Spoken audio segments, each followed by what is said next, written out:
సహకార సంఘం కానీ కట్టమూరు ప్రాథమిక సహకార సంఘం కానీ మంచి లాభాల బాటలో ఉండడానికి కారణం ఇక్కడ ఉన్నటువంటి రైతాంగానికి ఎంత శ్రద్ధగా అప్పు తీసుకున్నామో అంతే శ్రద్ధగా అప్పు చెల్లించాలనేటువంటి ఒక మంచి ఉద్దేశం ఉన్నవాడే ఈ సహకార సంఘాలు ఇంత చక్కగా పనిచేస్తామనేటువంటి కూడా ఇక్కడ ఎవరైతే రైతాంగం ఉన్నారో ఈ మన కట్టమూరు మరి రైతాంగం కానీ ఇటు చేతులు మాత్రం రైతాంగానికి కానీ చేతులెత్తి 2 చేతులు ఎత్తి కూడా నమస్కరిస్తా ఉన్నా.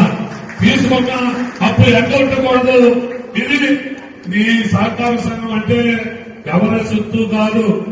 అది మనలాంటి మధ్య తరగతి ఉన్నత వర్గాలకు చెందినటువంటి రైతులు అప్పట్లో అందరూ కలిపి ఏర్పాటు చేసుకున్నటువంటి ఈ ప్రాథమిక వ్యవసాయ సహకార సంఘాలు ఒకప్పుడు మరి ఎక్కువ వడ్డీలకి ఆనాటి జమీందారులు చిన్న చిన్న రైతులకి మరి వడ్డీలకు ఇచ్చేటువంటి పరిస్థితులు, అధిక వడ్డీలు వసూలు చేసేటువంటి పరిస్థితులు, మరి ఈ పరిస్థితి రైతులు ఎదుర్కోకూడదని అప్పట్లో ఉన్నటువంటి మహానుభావుల పెద్దలు కొంతమంది సంఘ సభ్యులుగా ఏర్పడి మా గ్రామానికి కూడా సహకార సంఘం రావాలని, ఈ సహకార సంఘం ద్వారా మాలో ఉన్నటువంటి చిన్న మధ్య తరగతి రైతాంగం బతికి బట్టాలంటే మా ఊరు కూడా సహకార సంఘం రావాలని ఆనాటి మహానుభావులు పెద్దలు గ్రామ పెద్దలు కోరిక మీద మరి ఇటువంటి సహకార సంఘాలు ఏర్పడ్డాయి.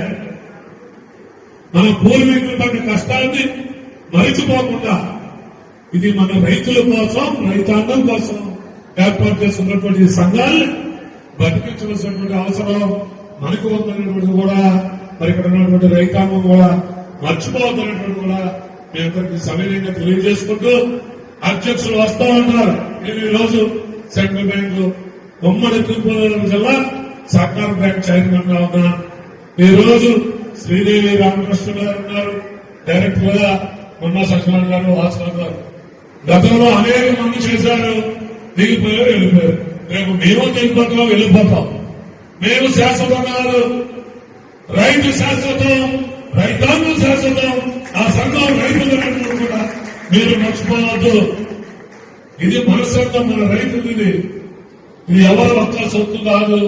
దాన్ని నిలబెట్టుకోవాల్సినటువంటి బాధ్యత మీ మీద ఉందనేటువంటి కూడా ఇక్కడికి వచ్చేసినటువంటి రైతు సోదరులందరూ కూడా మరి వేడుకుంటూ మరి ఇంత మన కట్టమూరు సహకార సంఘం 5,14,00,000 టర్నోవర్తో పనిచేస్తా ఉంది. మరి ఈ రోజు నేను వచ్చిన తర్వాత ఈ సహకార